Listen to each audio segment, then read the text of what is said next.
आपका स्वागत है साहित्यिक पाखी यूट्यूब चैनल पर। कहानी का शीर्षक है तेंतर। इसके लेखक हैं मुंशी प्रेमचंद।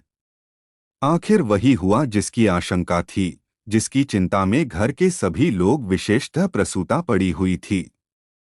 3 पुत्रों के पश्चात कन्या का जन्म हुआ।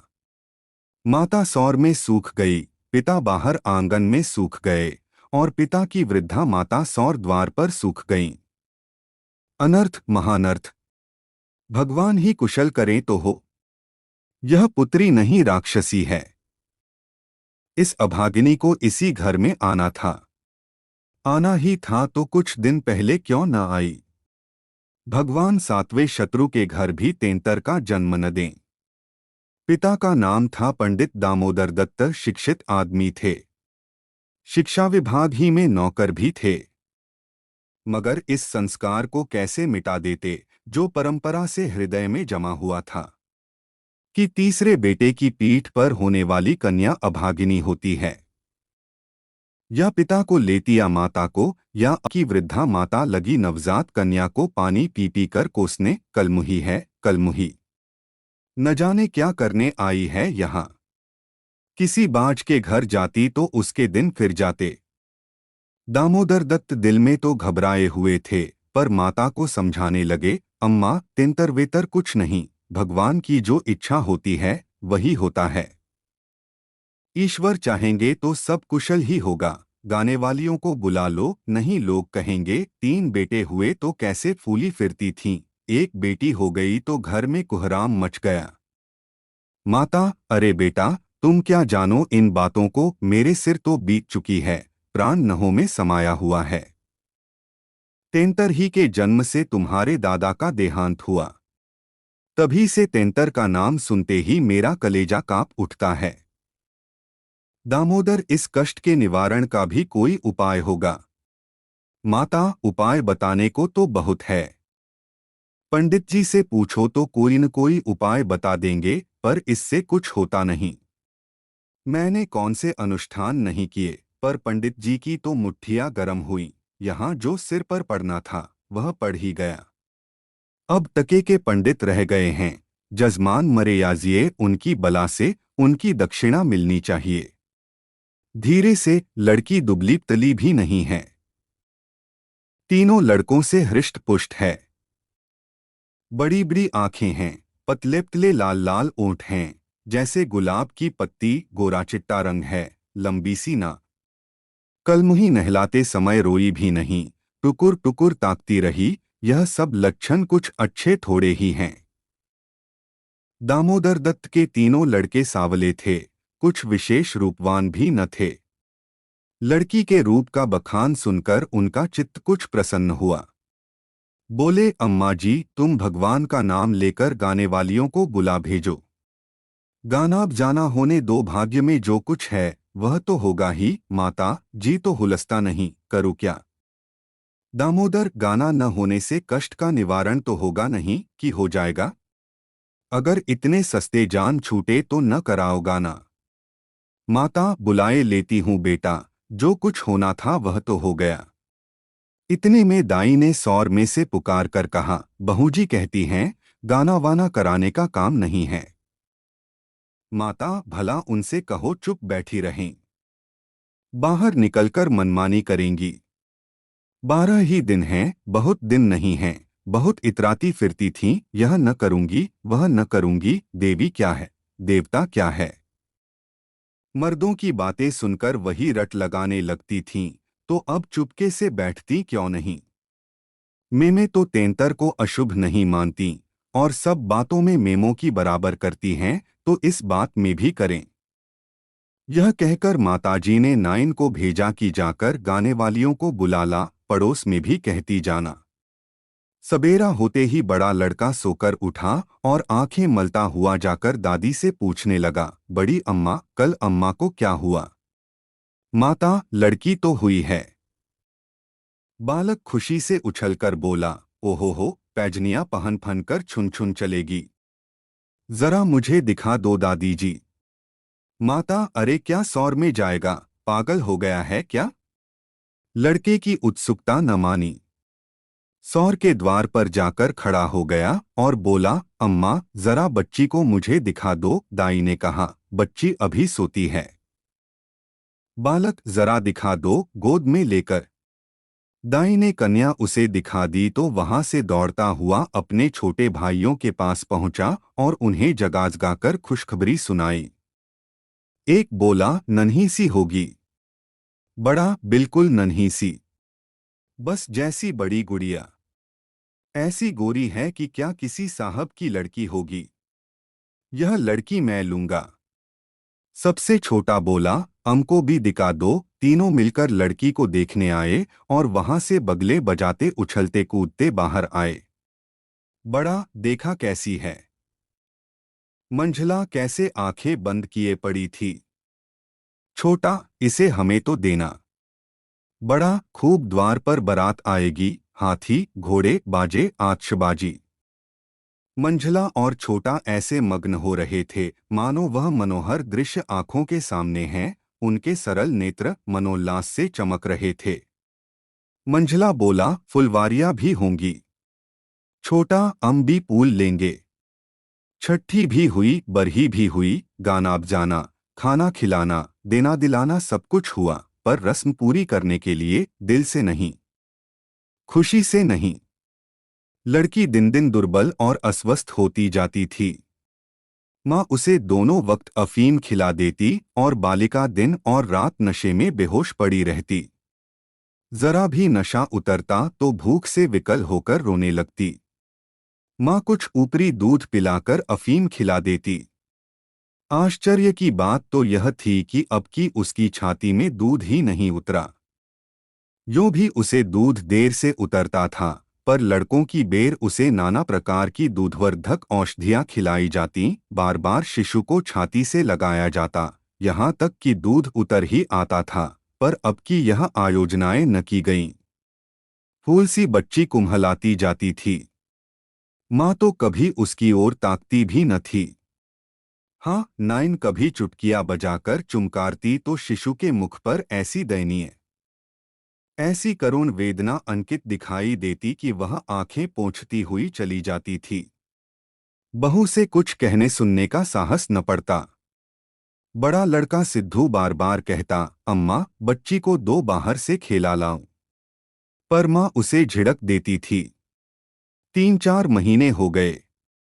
दामोदर दत्त रात को पानी पीने उठे तो देखा कि बालिका जाग रही है। सामने ताक पर मीठे तेल का दीपक जल रहा था। लड़की टकटकी बांधे उसी दीपक की ओर देखती थी और अपना अंगूठा चूसने में मग्न थी। चुभ चुभ की आवाज आ रही थी। उसका मुख मुरझाया हुआ था, पर वह न रोती थी न हाथ पैर फेंकती थी। बस अंगूठा पीने में ऐसी मग्न थी मानो उसमें सुधारस भरा हुआ है। वह माता के स्तनों की ओर मुंह भी नहीं फेरती थी, मानो उसका उन पर कोई अधिकार नहीं, उसके लिए वहां कोई आशा नहीं। बाबू साहब को उस पर दया आई। इस बेचारी का मेरे घर जन्म लेने में क्या दोष है? मुझ पर या इसकी माता पर जो कुछ भी पड़े, उसमें इसका क्या अपराध? हम कितनी निर्दयता कर रहे हैं कि कुछ कल्पित अनिष्ट के कारण उसका इतना तिरस्कार कर रहे हैं। माना कि कुछ अमंगल हो भी जाए तो क्या उसके भय से इसके प्राण ले लिए जाएंगे? अगर अपराधी है तो मेरा प्रारब्ध है। इस नन्हे से बच्चे के प्रति हमारी कठोरता क्या ईश्वर को अच्छी लगती होगी? उन्होंने उसे गोद में उठा लिया और उसका मुख चूमने लगे। लड़की को कदाचित पहली बार सच्चे स्नेह का ज्ञान हुआ। वह हाथ पैर उछालकर गुगु करने लगी और दीपक की ओर हाथ फैलाने लगी। उसे जीवन ज्योतिषी मिल गई। प्रातःकाल दामोदर दत्त ने लड़की को गोद में उठा लिया और बाहर लाए। स्त्री ने बार बार कहा, उसे पड़ी रहने दो, ऐसी कौन सी बड़ी सुंदर है। अभागिन रात दिन तो प्राण खाती रहती है, मर भी नहीं जाती कि जान छूट जाए, किंतु दामोदर दत्त ने न माना। उसे बाहर लाए और अपने बच्चों के साथ बैठकर खिलाने लगे। उनके मकान के सामने थोड़ी सी जमीन पड़ी हुई थी। पड़ोस के किसी आदमी की एक बकरी उसमें आकर चरा करती थी। इस समय भी वह चर रही थी। बाबू साहब ने बड़े लड़के से कहा, सिद्धू, जरा उस बकरी को पकड़ो तो इसे दूध पिलाएं, शायद भूखी है बेचारी। देखो तुम्हारी नन्ही सी बहन है ना, इसे रोज हवा में खेलाया करो। सिद्धू को दिल लगी हाथ आई। उसका छोटा भाई भी दौड़ा। दोनों ने घेरकर बकरी को पकड़ा और उसका कान पकड़े हुए सामने लाए। पिता ने शिशु का मुंह बकरी के थन में लगा दिया। लड़की चुबलाने लगी और एक क्षण में दूध की धार उसके मुंह में जाने लगी, मानो टिमटिमाते दीपक में तेल पड़ जाए। लड़की का मुंह खिल उठा। आज शायद पहली बार उसकी क्षुधा तृप्त हुई थी। वह पिता की गोद में हुमक हुमक कर खेलने लगी। लड़कों ने भी उसे खूब नचाया कुदाया। उस दिन से सिद्धू को मनोरंजन का एक नया विषय मिल गया। बालकों को बच्चों से बहुत प्रेम होता है। अगर किसी घोंसले में चिड़िया का बच्चा देख पाएं तो बार बार वहां जाएंगे। देखेंगे कि माता बच्चे को कैसे दाना चुगाती है, बच्चा कैसे चोंच खोलता है, कैसे दाना लेते समय परों को फड़फड़ाकर चेंचे करता है। आपस में बड़े गंभीर भाव से उसकी चर्चा करेंगे, अपने अन्य साथियों को ले जाकर उसे दिखाएंगे। सिद्धू ताक में लगा रहता। ज्यों ही माता भोजन बनाने या स्नान करने जाती तुरंत बच्ची को लेकर आता और बकरी को पकड़कर उसके थन में शिशु का मुंह लगा देता। कभी दिन में 2-2 3-3 बार पिलाता। बकरी को भूसी चोकर खिलाकर ऐसा परचा लिया कि वह स्वयं चोकर के लोभ से चली आती और दूध देकर चली जाती। इस भांति कोई 1 महीना गुजर गया। लड़की हृष्टपुष्ट हो गई, मुख पुरुष के समान विकसित हो गया। आंखें जग उठीं, शिशुकाल की सरल आभा मन को हरने लगी। माता उसे देख देख कर चकित होती थी।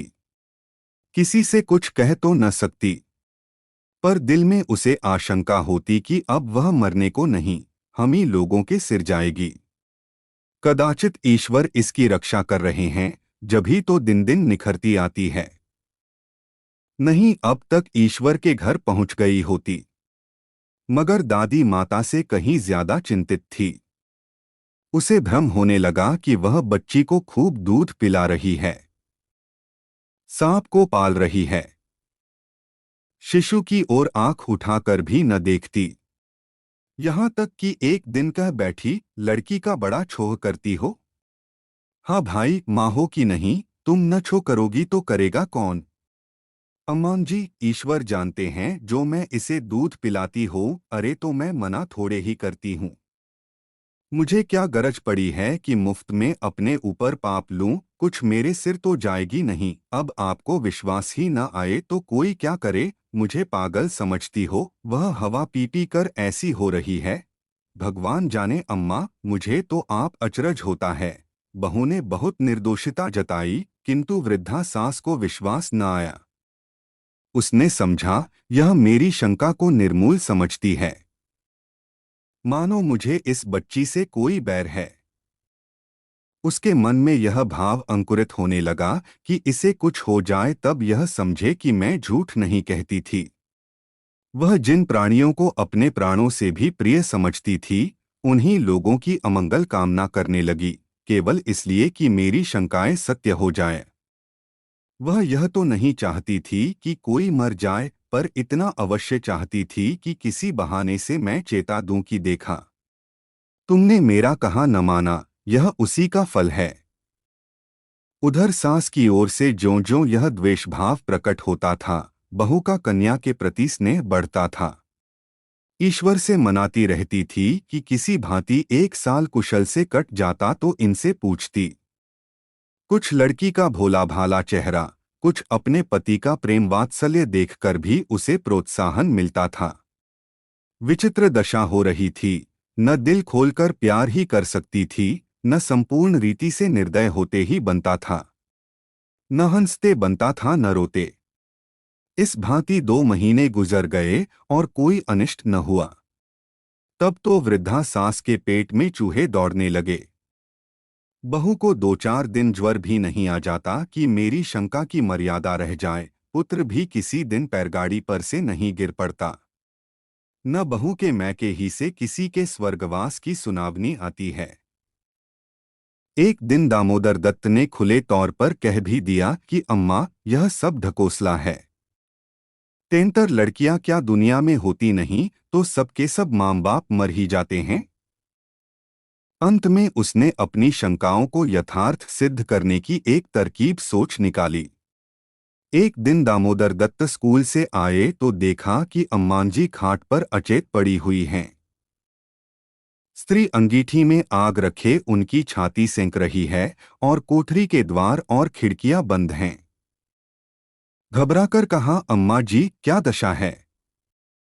स्त्री, दोपहर ही से कलेजे में एक शूल उठ रहा है, बेचारी बहुत तड़प रही हैं। दामोदर, मैं जाकर डॉक्टर साहब को बुला लाऊं न? देर करने से शायद रोग बढ़ जाए। अम्मां जी कैसी तबीयत है? माता ने आंखें खोलीं और कराहते हुए बोली, बेटा तुम आ गए। अब न बूचूंगी, हाय भगवान, अब न बचूंगी। जैसे कोई कलेजे में बर्छी चुभा रहा हो, ऐसी पीड़ा कभी न हुई थी। इतनी उम्र बीत गई, ऐसी पीड़ा नहीं हुई। स्त्री, यह कलमुही छोकरी न जाने किस मनहूस घड़ी में पैदा हुई। सास, बेटा सब भगवान करते हैं, यह बेचारी क्या जाने। देखो मैं मर जाऊं तो उसे कष्ट मत देना। अच्छा हुआ मेरे सिर आई। किसी के सिर तो जाती ही, मेरे ही सिर सही। हाय भगवान, अब न बचूंगी। दामोदर, जाकर डॉक्टर बुला लाऊं? अभी लौटा आता हूं। माताजी को केवल अपनी बात की मर्यादा निभानी थी। रुपए न खर्च कराने थे। बोली, नहीं बेटा, डॉक्टर के पास जाकर क्या करोगे? अरे वह कोई ईश्वर है। डॉक्टर अमृत पिला देगा। 10-20 वह भी ले जाएगा। डॉक्टर वैद्य से कुछ न होगा। बेटा तुम कपड़े उतारो, मेरे पास बैठकर भागवत पढ़ो। अब न बचूंगी, हाय राम। दामोदर, तेंतर बुरी चीज है। मैं समझता था कि ढकोसला ही ढकोसला है। स्त्री, इसी से मैं उसे कभी मुंह नहीं लगाती थी।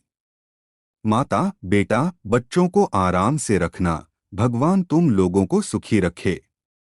अच्छा हुआ मेरे ही सिर गई, तुम लोगों के सामने मेरा परलोक हो जाएगा। कहीं किसी दूसरे के सिर जाती तो क्या होता राम। भगवान ने मेरी विनती सुन ली। हाय हाय। दामोदर दत्त को निश्चय हो गया कि अब अम्मा न बचेंगी। बड़ा दुख हुआ। उनके मन की बात होती तो वह माँ के बदले तेंतर को न स्वीकार करते। जिस जननी ने जन्म दिया, नाना प्रकार के कष्ट झेलकर उनका पालन पोषण किया, अकाल वैधव्य को प्राप्त होकर भी उनकी शिक्षा का प्रबंध किया, उसके सामने एक दुधमुही बच्ची का क्या मूल्य था, जिसके हाथ का एक गिलास पानी भी वह न जानते थे। शोकातुर हो कपड़े उतारे और माँ के सिरहाने बैठकर भागवत की कथा सुनाने लगे। रात को बहू भोजन बनाने चली तो सास से बोली, अम्मां जी, तुम्हारे लिए थोड़ा सा साबूदाना छोड़ दूं? माता ने व्यंग्य करके कहा, बेटी अन्न बिना न मारो, भला साबूदाना मुझसे खाया जाएगा। जाओ थोड़ी पूरियां छान लो। पड़े पड़े जो कुछ इच्छा होगी खा लूंगी, कचौरियां भी बना लेना। मरती हूं तो भोजन को तरस तरस क्यों मरूं। थोड़ी मलाई भी मंगवा लेना, चौक की हो फिर थोड़े खाने आऊंगी बेटी। थोड़े से केले मंगवा लेना, कलेजे के दर्द में केले खाने से आराम होता है। भोजन के समय पीड़ा शांत हो गई, लेकिन आध घंटे के बाद फिर जोर से होने लगी। आधी रात के समय कहीं जाकर उनकी आंख लगी। एक सप्ताह तक उनकी यही दशा रही। दिन भर पड़ी कराहा करती, बस भोजन के समय जरा वेदना कम हो जाती।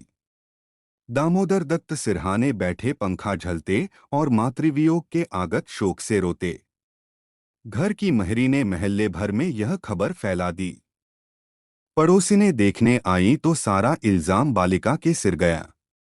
एक ने कहा, यह तो कहो बड़ी कुशल हुई कि बुढ़िया के सिर गई। नहीं तो तेंतर मां बाप दो में से एक को लेकर तभी शांत होती है। दैव न करे कि किसी के घर तेंतर का जन्म हो। दूसरी बोली, मेरे तो तेंतर का नाम सुनते ही रोए खड़े हो जाते हैं। भगवान बाज रखे पर तेंतर न दे। 1 सप्ताह के बाद वृद्धा का कष्ट निवारण हुआ, मरने में कोई कसर न थी। वह तो कहो पुरुखाओं का पुण्य प्रताप था। ब्राह्मणों को गोदान दिया गया, दुर्गा पाठ हुआ, तब कहीं जाके संकट कटा।